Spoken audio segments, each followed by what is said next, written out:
What if I told you that the reason you can't start that project isn't because you're lazy, but because your brain is running a silent cost-benefit analysis in the background, and it's losing? Today, I'm going to share a ridiculously simple intervention that took researchers 7 questions and 6 minutes to prove. And it actually worked. No discipline required. No willpower hacks. Just a psychological shift that made people finally feel ready to act. Let's talk about why we procrastinate, and more importantly, how to trick our brains into wanting to start. So picture this. It's 2 p.m. on a Tuesday. You've got a task sitting on your to-do list. Maybe it's an email you've been avoiding, a project proposal, or even just organizing your closet. You know you need to do it. You've known for days, but every time you think about it, something in your chest tightens. You feel this wave of heaviness, so you scroll Instagram, TikTok, and YouTube instead. You tell yourself you'll do it later. I still got time. Meanwhile, time is not by your side. If this sounds familiar, here's what's wild. Researchers at UC Santa Barbara wanted to understand exactly what happens in that moment.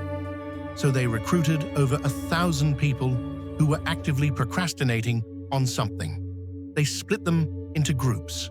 One group, the experimental group, was asked 7 simple questions. That's it, 7 questions. No therapy, no motivation speeches, just questions. Questions like, why are you avoiding this task?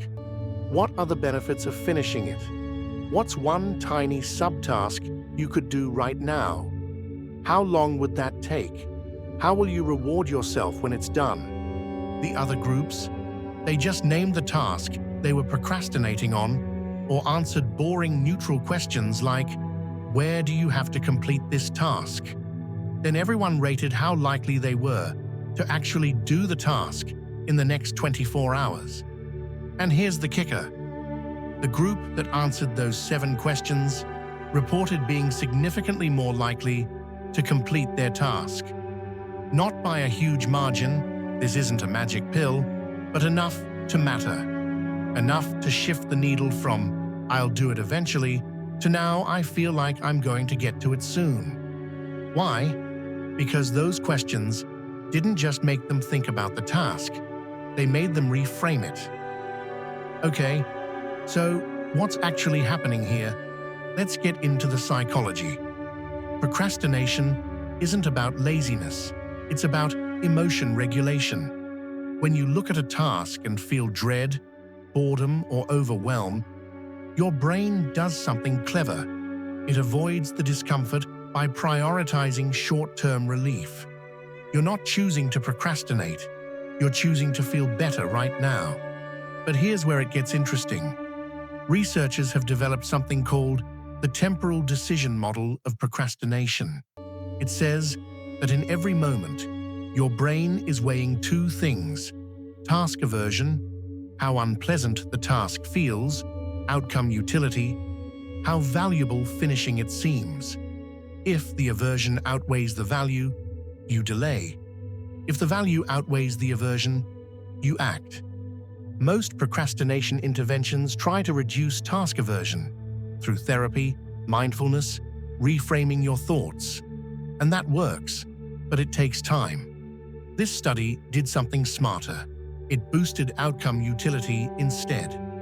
By asking people to name the benefits, break the task into a tiny subtask, estimate how long it would take, and pick a small reward, the researchers essentially moved the reward closer to the present.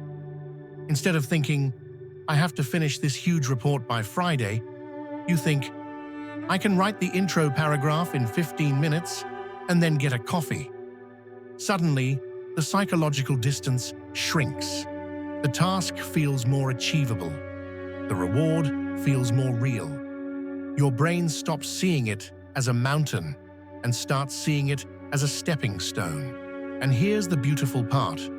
The intervention didn't even reduce how averse people felt about the task. Task aversion stayed the same, but their perception of the value of doing it increased, and that was enough.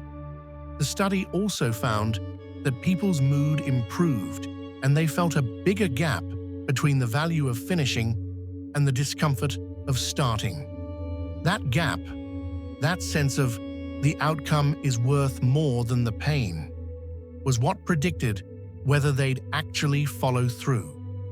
It's like your brain finally got permission to act because the math made sense. So here's what this means for you. The next time you're stuck, don't fight the procrastination. Don't try to force yourself to just do it. Instead, pull out a piece of paper or your phone and answer these questions. What's one task you've been avoiding? Why are you avoiding it? Be honest. Write down the real reason. It's boring. It's hard. It's uncomfortable. What are the benefits of finishing this? What's the easiest part of this task? One tiny subtask you could do right now. How long would that take? How will you reward yourself when it's done? That's it. 7 questions, 6 minutes. You're not committing to finishing the whole thing. You're not even committing to starting today. You're just shifting the balance in your brain. You're making the outcome feel closer, more tangible, more worth it.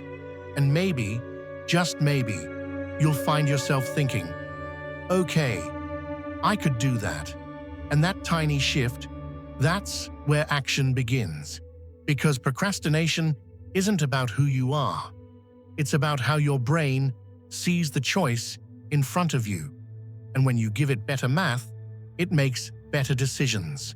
So go ahead, try it, and let me know in the comments. What's the one task you've been avoiding?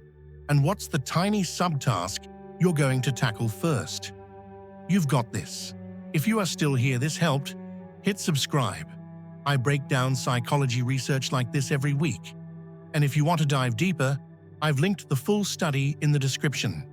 See you in the next one.